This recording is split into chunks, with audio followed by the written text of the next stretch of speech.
Welcome back to Believe in Badgers on the Believe Network, presented by betonline.ag and Oak Ridge Wealth Management. I'm Matt Perkins, joined as always by Badger legend, the Hebrew Hammer himself, Matt Bernstein. Bernie, how are we doing today? You know, Matt Perkins, every day with you is a holiday, baby. I love the podcast. I think we have an interesting person to talk about, kind of the state of the union of where Wisconsin is, and hopefully, Jesse, you can enlighten us to a bright future that we have. But yeah, dude, Matt Perkins, I love seeing your face. Oh, well, thank you, Bernie. I really appreciate that. And yes, like Bernie said, we have the Athletics, Jesse Temple, this is just me personally saying, one of, if not the best writer on the Badgers beat for the Athletic. He's been in the game for a while. Jesse, we really appreciate you taking the time to hang out with us here today. Thanks so much for having me on, guys. It's a pleasure. Jesse, your piece on Yom Kippur brought back so many good memories for me. I think I got about 10,000. You owe me money for my phone bill, by the way, for all the people sharing with me, which I honestly really appreciate. It was a glorious time in my life, obviously one of the best days of my life. My wife thinks I'm a joke, though, so it's all good. I'm staying humble, I promise. But thank you for thinking of me and one of Wisconsin's kind of unique random stories. Jesse, let's just dive into that for a second. What are some of the things you've seen Wisconsin have been like these huge, cool, random, they don't have to be random, like Ron Dane, the flags, waving. What are some things you've seen that you're like, wow, this is pretty cool or unique? Well, first of all, Bernie, don't you have unlimited text messages? So if 100 people are hitting you up, maybe you have some old school plan that I'm not aware of that it exists anymore.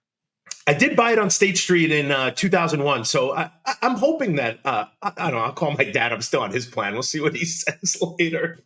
Well, I started covering this team in the middle of the 2011 season, so it was WrestleMania. It was actually the week after Wisconsin annihilated Nebraska at home. I was really disappointed to not be in Madison yet for that one. I think my first game was a blowout against Indiana at Camp Randall, but I actually remember the first game because I'd never been to Madison, never seen a Wisconsin game, and Jump Around came on.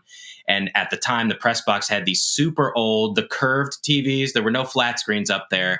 And they were shaking so much during Jump Around that I thought one of them was going to fall on me and I might not live to see a second game at Camp Randall. So just being able to witness that for the first time was kind of a neat experience. And then obviously all the great games that have taken place over the last 13 years, I was extremely fortunate to arrive at a time when they were about to go to their second straight Rose Bowl. And then they lost 6 games the next season and yet still played in a Rose Bowl.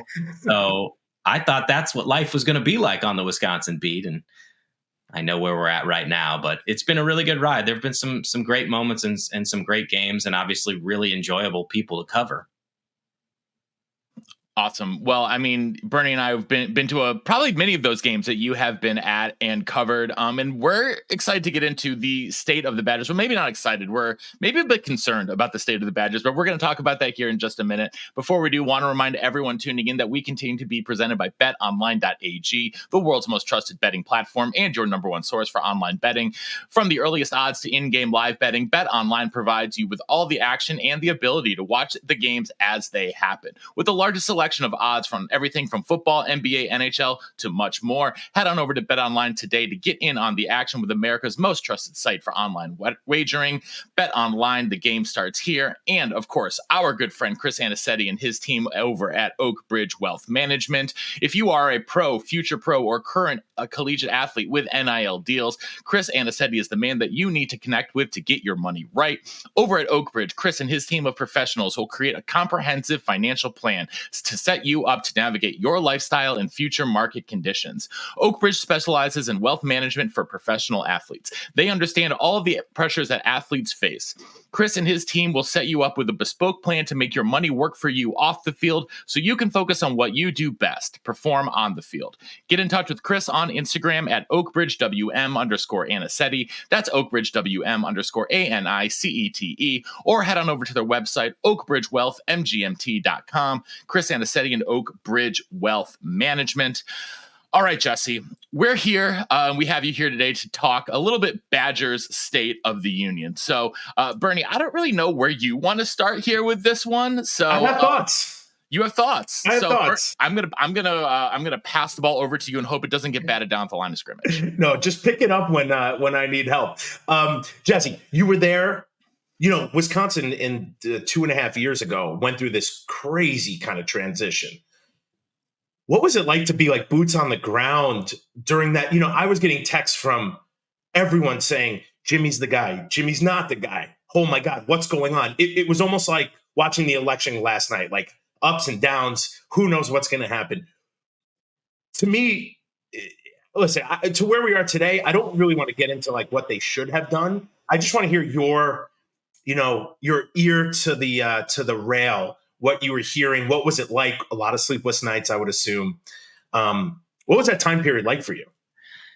It is by far one of the craziest seasons I've ever covered at Wisconsin. I may put, and there have been some crazy ones, the Gary Anderson 2014 year, number one, because of the whole Joel Stave situation. And then Gary obviously leaving like 3 days after the Big Ten championship game. But we don't need to get into that. The point is 2022 was insane, especially the day after the Illinois loss, Paul Chryst getting fired. That was one of the most bizarre and challenging weeks, just personally, professionally, in trying to put together a story of, okay, so what the hell happened here? What really happened? Because the national perspective was, oh, this is such a ruthless move. Look at Paul Chryst's record. What is Wisconsin doing? And he had obviously a great record through the first 5 years, and very clearly they were taking some steps backward. And that story ended up taking me like 4 days. I know that he got fired on a Sunday. Chris McIntosh had his press conference with Jim Leonard Sunday night. I didn't have a story published until Thursday. And I think some people wondered if I just disappeared, but it literally took me 3 straight days of calls trying to put this story together of what I hope ended up being sort of the definitive or the best kind of big picture of what happened here. Obviously, there were cracks in recruiting and a lot of other things that didn't go well. Some assistant coaching hires that were real head scratchers at the time and didn't pan out.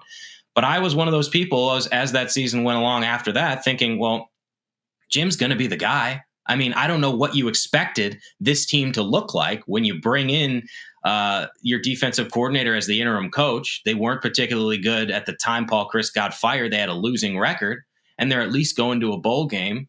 But obviously, if there was one person who was going to be able to come in and take that job over Jim Leonard, it was Luke Fickell. And I didn't hear anybody at the time saying this is a terrible decision. Luke at Cincinnati had an unbelievable run, is the only coach to take a group of 5 team to the college football playoff in the 4-team field.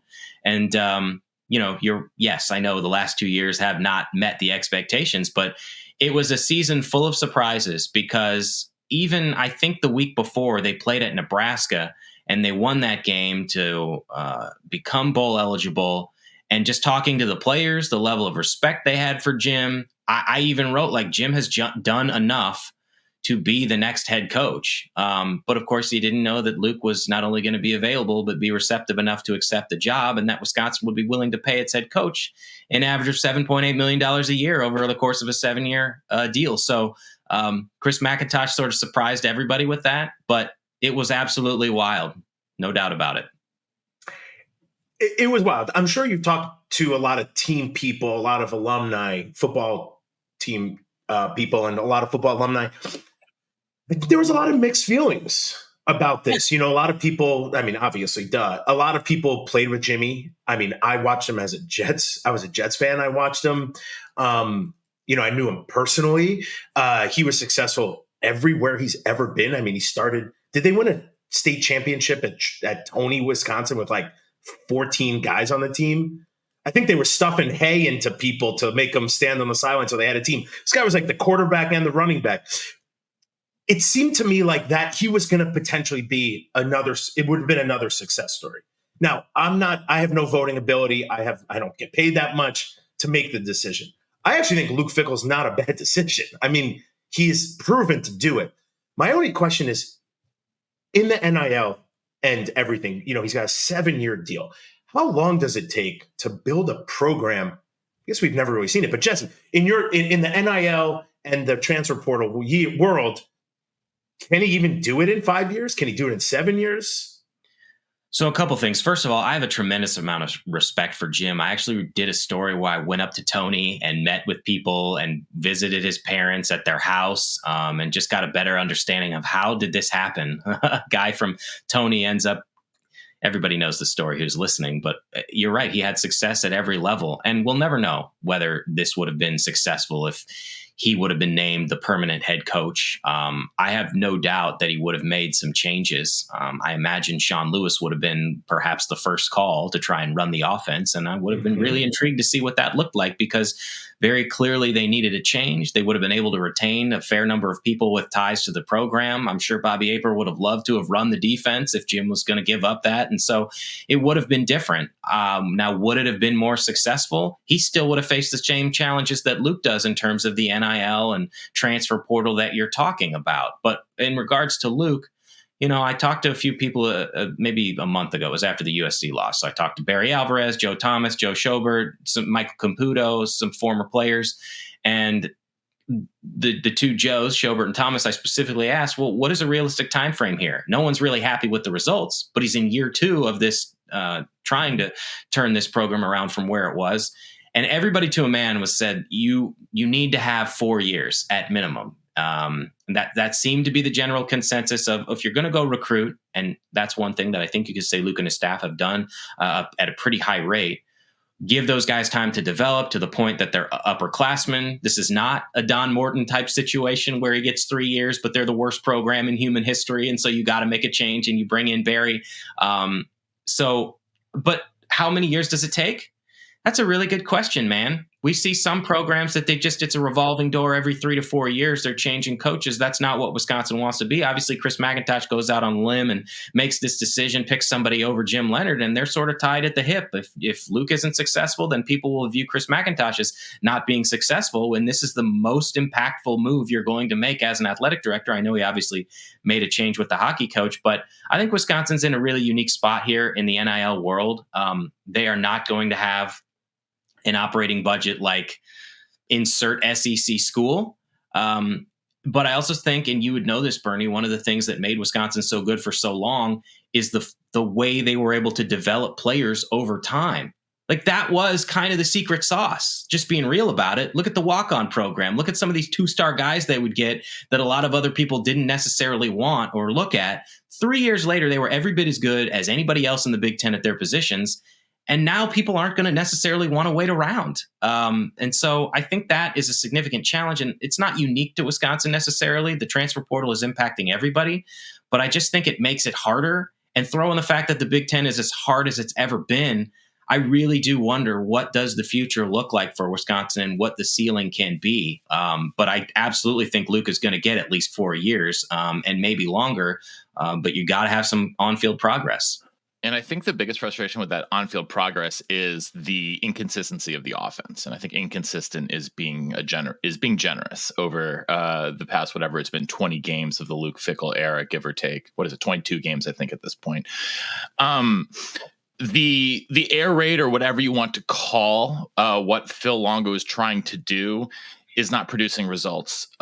Even against, South Dakota, it didn't look very good earlier this season, and it's been much worse against teams like Iowa.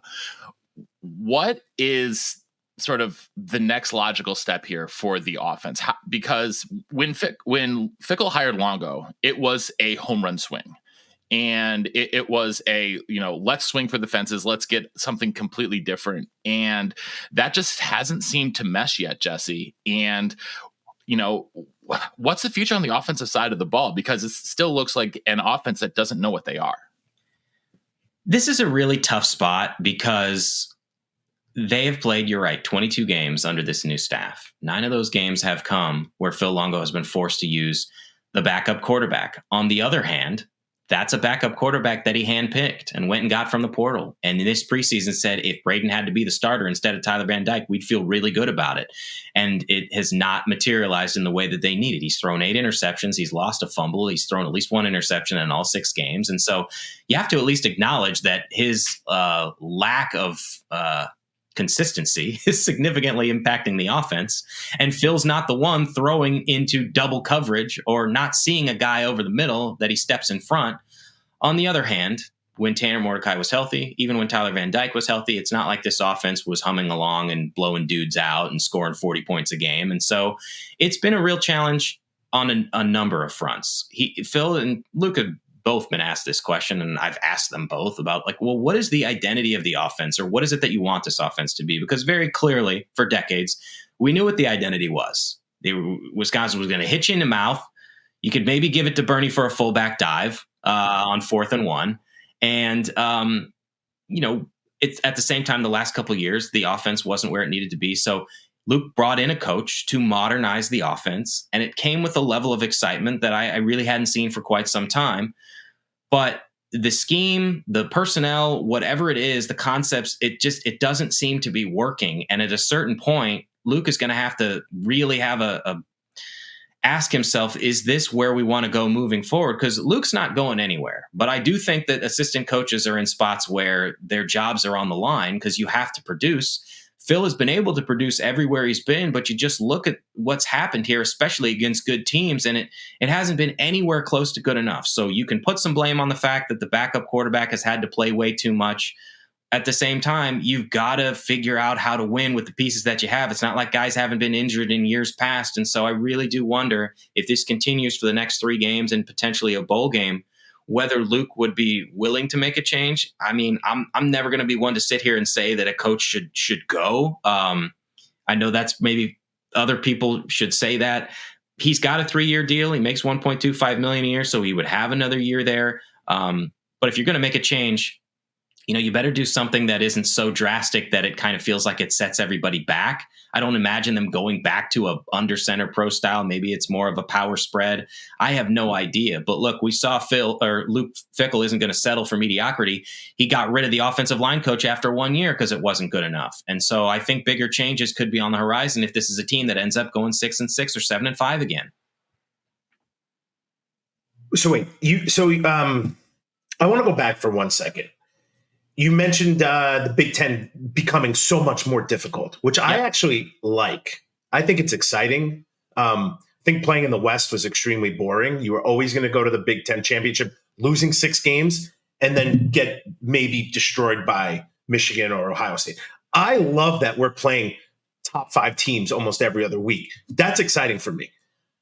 Do you think that Luke was picked? This is complete opinion, because he might have been able, Jimmy was unproven, but Luke could take us into that era of where the Big Ten's expanding and we're going to play against top 10 teams almost every week. Like, do you think he had a level up on that? He had 7 years of head coaching experience and Jim had 7 games. And ultimately, that is a fact that you can't get past. And no matter what Jim did, he was never going to have 7 years worth of head coaching experience. And Luke did it at an extremely high level at Cincinnati, at a place where the expectations weren't to go to the college football playoffs. So there's no question in my mind that this decision was made in part with an eye toward the future. And this is going to be a changing landscape. NIL, all those things, transfer portal, those things already existed when Luke was hired in late November of 2022. In terms of, I can understand the enjoyment of playing these games. Wisconsin, when Oregon comes to town, will be playing its 3rd top 5 team at home this season, which has never happened before. On the other hand, I don't know that Wisconsin as a program, even at the heyday, was ever at a point where it was going to consistently win these games. And when the Big Ten West existed, whether it's fair or not, they could sort of hide there. And they could win, and they could go 10-2, and they didn't get destroyed in every Big Ten championship game. Obviously, they won in 11, they won in 12. 14 was an absolute failure and the worst blowout I've ever seen in my life. But in 16, they were up by multiple touchdowns against Penn State. They were at midfield in 17 with a chance to go to the college football playoff. I think they had a lead on Ohio State in 2019. Like, they were right there. Obviously, were never able to get over the hump and get to whatever that next stage was. But I'm just going to be honest. I feel so sort of Debbie Downer right now. It's just hard for me to see the path forward for Wisconsin to get to that place. And I don't know that the fans expect it to happen consistently, because it didn't happen consistently over the last 20, 30 years. You would have that amazing year. You obviously had the back-to-back Rose Bowl runs when Barry was there, but it wasn't like they were at that level every single year. I just think it's even harder to be at that level now. If you weren't beating top 5 teams consistently before, you're playing even more of them. Where Wisconsin has to get to is a place where it can consistently win the games it's supposed to win, or the teams it used to beat consistently. And that's not even happening anymore. They just played at Iowa and lost 42-10. To me, that's the biggest indictment on where the program is at. And I wrote about this earlier this week, guys, but it's only been less than 2 years under Luke. It's just that the larger the sample size grows, I'm looking and I'm saying they've had more embarrassing losses than they've had good wins. What's the best win they've had? They beat Minnesota last year, and that's important because it's a rivalry game. Minnesota finished with a losing record and went to a bowl game on the strength of its academic progress rate. That's the best win Wisconsin has had. They've had 4 embarrassing losses. They lost 2014 against an Indiana team that was 2-21 in Big Ten play, fired its coach 3 weeks later. They obviously lost to Northwestern and got booed off the field by the home fans, and they have 2 42-10 losses this season alone. So that's certainly not the expectation and the standard. But I just, at a certain point, if they're playing 3 top 5 teams every year, I don't know how enjoyable that's going to be for Wisconsin fans if the Badgers can't play at a higher level. So I'm sort of conflicted in what you're talking about. Well, I think eventually the whole purpose, I think, of Luke getting hired, revolutionizing the offense, bringing in all these new things, is to be able to compete with them. I think that was like maybe McIntosh's viewpoint is like, hey, we can do this with these guys. Now, I agree with you. If the offense isn't cooking by next year, and maybe Matoyer's not up to snuff, we could be looking at other people running the offense or running the defense. I mean, this is a crazy place to be in the landscape of college football. Well, Bernie, that's where I wanted to jump in, because it wasn't just that they lost 42-10 at Iowa this past weekend. It was the way they lost 42-10, Jesse. And I think you said this, I've said this. This was far and away to me the worst loss of Luke Fickell era. They were at least close-ish to those bad Northwestern Indiana teams, but to be not only lose to Iowa, a hated rival, but to be so utterly dominated at the line of scrimmage on both sides is, I think, probably the most disheartening part of it. And let's switch over to the defense, because, I mean, the defense has effectively been running at 2-4-5 all year. And people have said, you can't do that in Big Ten play, and it's coming to fruition. Is that a product of just lack of bodies on the defensive line, or is there a larger structural issue at play? That's a good question. And they gave up 329 yards to Iowa. And it's just like, I can't get past this thought that you knew exactly what Iowa was going to do. You had a backup quarterback in Brendan Sullivan who wasn't going to throw the ball. They threw the ball 10 times. I think they ran it 52. You have a guy who's a potential, I mean, he's going to be a Doak Walker Award finalist. He's obviously not going to win because Boise State's Ashton Junty's, Heisman Trophy finalist. But you know exactly what they're going to do. And it looked like they had no concept of how to stop it and had nickel defense out there. And I just, it's almost inexplicable that you could allow that to happen. And it's not like we're talking about an Iowa team that's undefeated. They lost to Michigan State a few weeks earlier. So they were fallible. They were beatable, or at least you could be competitive. It's a few different things. They don't obviously have a lot of, I think, bodies on the defensive line. I know they've said they wanted to rotate, and they have done at least a little bit. The defensive line, to me, has probably exceeded expectations more than any other position group, but that's because expectations were so low coming into the season. There's still talent out there, just overall defensively. You still have Hunter Wohler, who's your best defensive player. You still have Ricardo Hallman, who had 7 interceptions a year ago and no one wants to throw to. I mean, I feel like the secondary is pretty solid. So I'm looking at the front 7, or however many guys you want to put there. I think the difference is they don't have the All-American linebackers that they had in years past. And I think that's where maybe the talent level is most noticeable, is where's your Nick Herbig, Leo Chanel, Jack Sanborn. I mean, I could go down the list over the past decade of guys, TJ Watt. And maybe it wasn't fair because you're not going to have a first team All-American every year, but where's the guy who's going to blow up stuff in big moments? And it doesn't feel like they really have that. Even though they've been rotating a lot of different guys, and Christian Allegro got a lot of opportunities. I think he had 16 tackles. Problem is, where are those tackles coming if they're 5 yards past the line of scrimmage? So it's hard because Mike Tressel, when he got here, and this is probably going to be a quote that follows him, whether he cares or not, it's the thing I'll think of.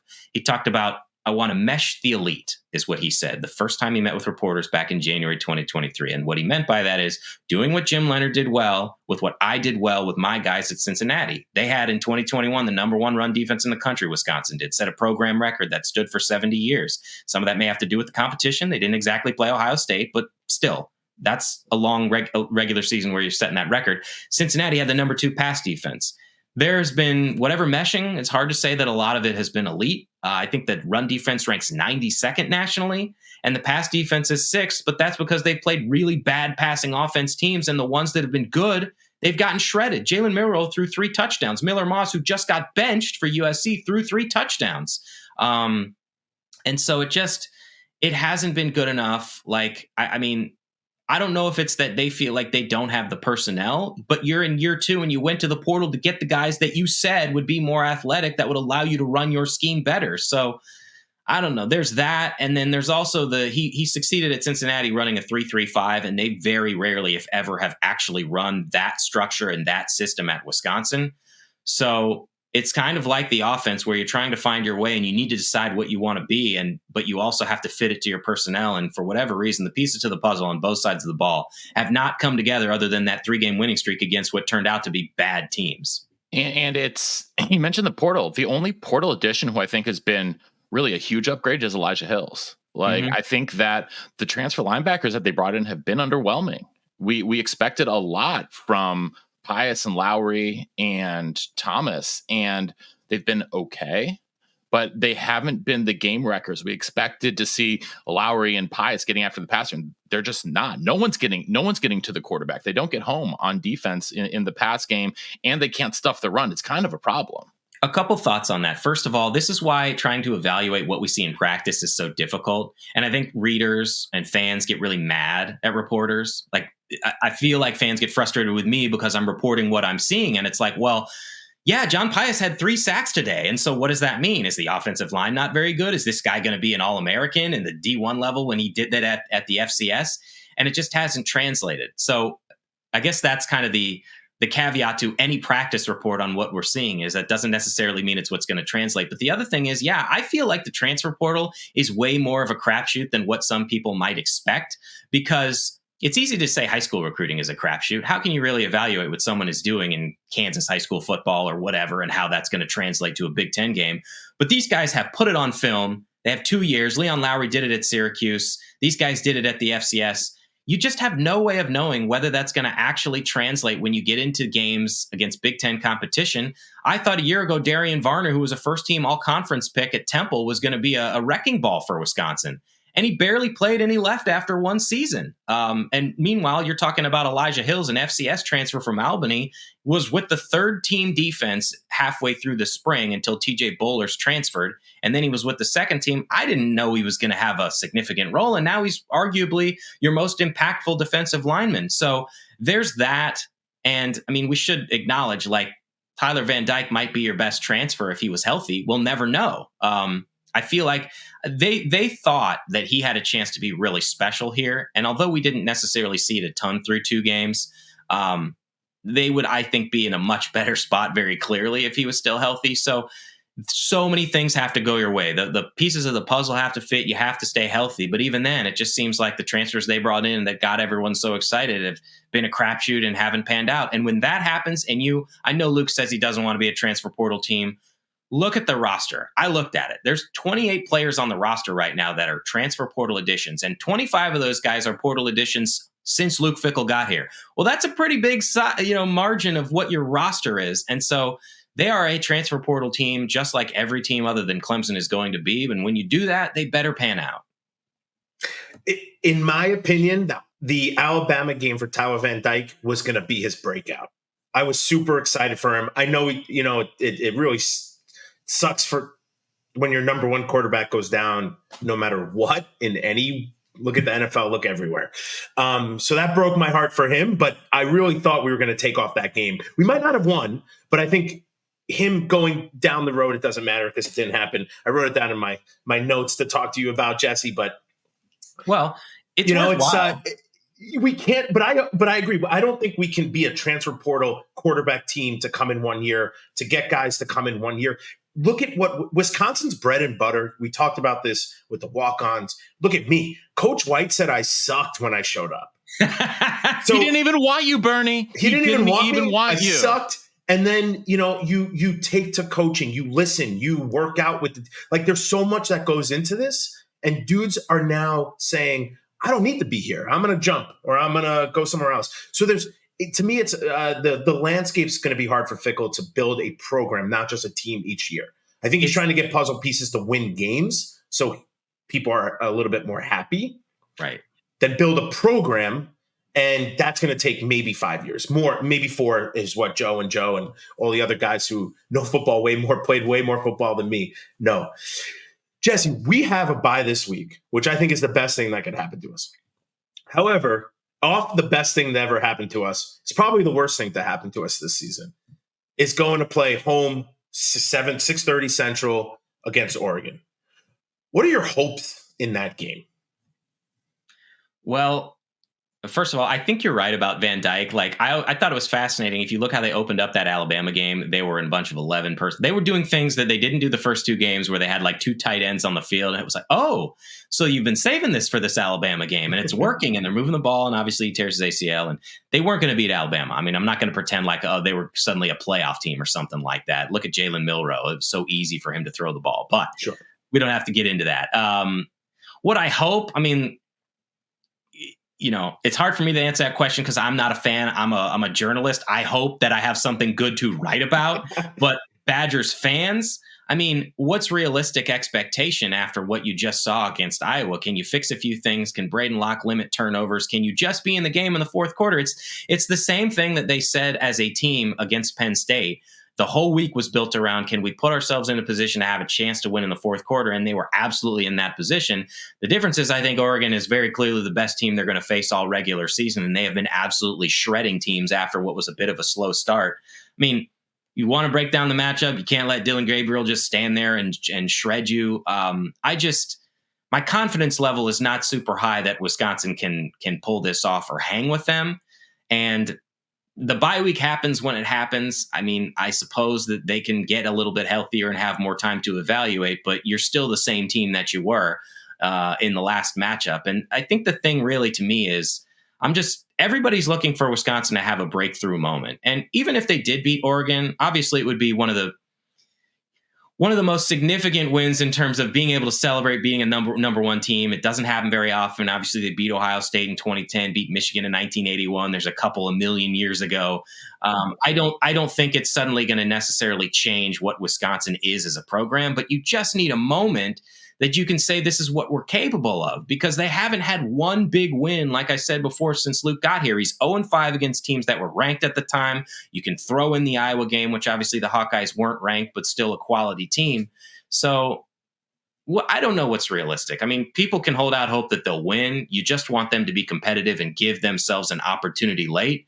And if you do happen to win, you'll have a moment to celebrate where you can say, hey, I was there when they beat a number one team, and maybe, just maybe, it's something that can be a turning point for the future. But that's hard to say too, because this is another part of it with NIL and portal. The roster is going to be totally different next year. Some of their best guys are in their last year here. So even if they do something, it's hard for me to say that this is what you can point to, because year 3 is even harder than year 2. Look at that schedule. It's just hard to ignore. They have to play at Alabama, at Michigan, at Indiana, at Minnesota, at Oregon. And they have to play Ohio State and Iowa at home. That is absurd. And to your point, Bernie, that may be more exciting, but I don't think that's the path that Wisconsin needs to take to get to the next level. That I just fail to see how that is humanly possible for Wisconsin. I mean, the best years recently were like you had to hope. You kind of got lucky with the schedule. As a football player and as someone who was not a 4-star, 5-star dude, it was exciting for when a coach said, do you want to play against Michigan and kick their butt, or Penn State who didn't take you? Do you want? And I was like, hell yeah, I want to do that. I want to go to Penn State and beat their ass. And that's exciting. Now, I agree with you. Maybe this is like death row each year. You're walking that line down one. What do we play? Alabama was 4. Penn State was 3. Oregon's. I mean, so yes, I agree with you, Jesse. Maybe we don't want to play that tier yet because we're not there we're not in that tier. We're not top 20. It's some of these games might not be competitive. I actually think some of these games sadly, we're not competitive. Like Iowa's not competitive to me. I just felt like the whole team, except for the punter, really just didn't do it. I know we're running out of time. 2 questions for you. Are we going to go to a bowl? Yes. Who do we beat then? I didn't say they beat anyone. Okay. We got great academics, baby. We got great academics. Okay, so you're saying potentially lose the next 3 games. I don't think they'll lose the next 3 games, but they are going to find themselves in the same situation they were a year ago, because I don't expect them to beat Oregon, where they're going to be 5-5, and they're going to be playing Nebraska and Minnesota, and they're going to have to win at least one. Now, the year 1 team, a lot of things didn't go well, but they do deserve credit for bowing up and winning those 2 games, even if neither team was particularly good. They still beat Nebraska, beat Minnesota, went 7-5. Before the season, I predicted this team would go 7-5, and now that kind of feels optimistic, but there are both toss-ups. These teams have essentially the same record, give or take 1 game. Nebraska has not played well of late. Unfortunately, it's probably the best Nebraska team they've had in a while, which says more about how bad Nebraska has been. But I think Wisconsin is going to win at least one of them. So I do think that the Badgers will go to a bowl game, and that's important. I know it's important just for the program because of the bowl game streak, but you also get all those practices that you wouldn't otherwise have. To, at the very least, evaluate some guys for the future. And maybe you can debate the merits of how important those are, but I do think that stuff matters. So I think Wisconsin will somehow find a way to win one of these games, but that's never been the level of expectation at Wisconsin, is just go to a bowl. And unfortunately for the program, that's where they're at right now. It does cut like a knife to hear you say it like that. One more completely just different question for you. Sorry, Matt Perkins. You mentioned that this team, the roster could be completely different next year. I'm a fan now. I mean, we do this podcast, but I'm really a fan of the team, and I'm a Jets fan, which is even worse. But as my experience as being a college team, any team, insert team, has my experience been lessened due to the NIL and due to the transfer portal?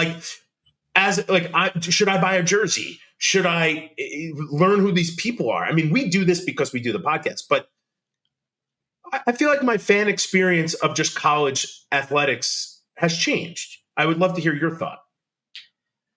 Yes, I think that's completely fair. And I think that's something that fans in general are struggling with right now. It's not semi-professional sports. It is professional sports masquerading as college sports because it's under the umbrella of the NCAA, though the NCAA has no jurisdiction to do anything now. These guys are getting paid, and they're all getting paid a little bit something different. And that's one of the challenges in trying to navigate this as a reporter, is you don't necessarily know. You hear numbers, but you don't know what's true and what's not. There's no public record of what these guys are making, but they're making money. But I think what's a challenge, a couple reasons as a fan, is, first of all, like we were talking about before, what made Wisconsin so good over the years, in part, was the development over time. And I could say the same thing about the basketball program, but this is obviously a football-centered podcast. You become a fan, you root for a player, you see that he commits as a junior in high school, and man, you get to follow him for 5 or 6 years, and you get to watch that development, and you get to take a measure of pride in the fact that the program you love so much was able to make him get to another level, and you can appreciate and watch him over those years. And that is gone. It still can happen. Hunter Wohler, there's a few other guys who will come as a freshman and still be here a few years later, but it's going to happen less and less. And the roster is going to turn over to the point that there's going to be 25 new players every year. That's just the way it is. I'm looking at what Wisconsin's done the last 2 years. They got at least a dozen guys out of the portal. You're signing 20 plus freshmen to your class. You're going to lose guys who are seniors, obviously, but you're going to lose people to the portal. And so it's harder to even know who's on your team year over year.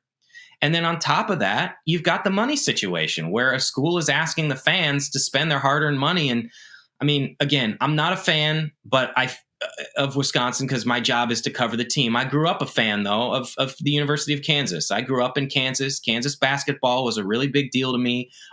Everybody should be so fortunate to have a program that they can love that much and have them win games. And I know Badgers fans feel that sense of pride for what Wisconsin was for so long. But if I was a fan, I would have a really hard time being asked to spend my hard-earned money when I'm not a millionaire on paying for these guys who might only be there for 6 months. And so I think it's a multiple layers of why being a fan is more challenging now than ever. On the other hand, you have to ask yourself as a fan, do I love this enough to continue to pay attention and follow? Or am I going to give up my season tickets or quit following that on Saturdays at 6:30 on NBC or 11 or 2:30, I'm going to go to the park and I'm just going to stop caring. And I don't think that there are that many people out there, if they really love Wisconsin, that are going to stop caring. But I think the way in which they care about the program changes over time because of where we're at. That's just the reality of the situation. I actually completely agree with everything you're saying. I mean, I do. I think the NIL is interesting. When you're saying, like, would I pay to go to the game? I would pay to go to the game. I think the pregame, tailgating, seeing friends, all that stuff is like unbeatable when you go to Wisconsin. You don't have to be a fan to just enjoy, like, grabbing a brat and a beer and just chilling out outside the stadium. I do think maybe people stop going to the games. Maybe they sell their tickets. Like, those things, I think, have started to happen. Alabama, I think a lot of people sold their tickets because it paid for season tickets. The one thing is, my hard-earned cash, I'm going to give to the NIL so they can pay a player for maybe a season or maybe not. Like, we're not in a place that makes sense to me. And believe me, I'm a keep it simple, stupid kind of guy because I'm not a genius. So, my thing is, make contracts. If you're going to say you're going to give a guy $1 million, then he better sign a contract that says, I'll be here for 4 years, no matter what. Or there's a clause that get out. I'm not into the contract game, but that might change college football for me and everybody else.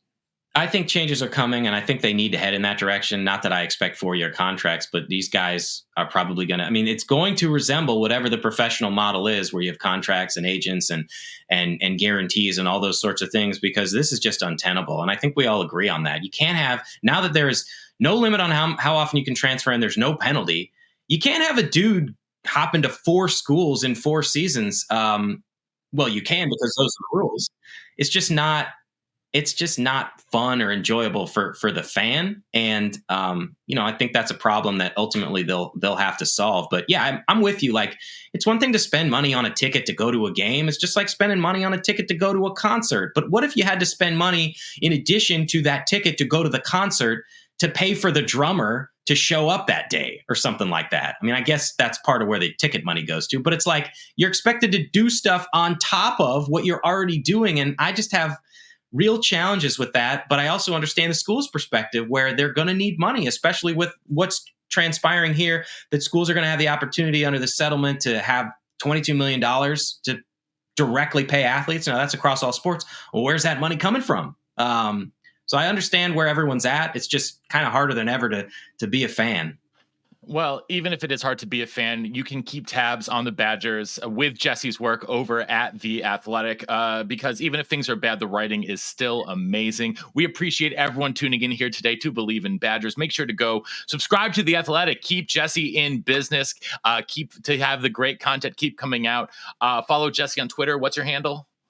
At Jesse Temple. It's an easy one. I got in on the ground floor there of Twitter. Lucky man.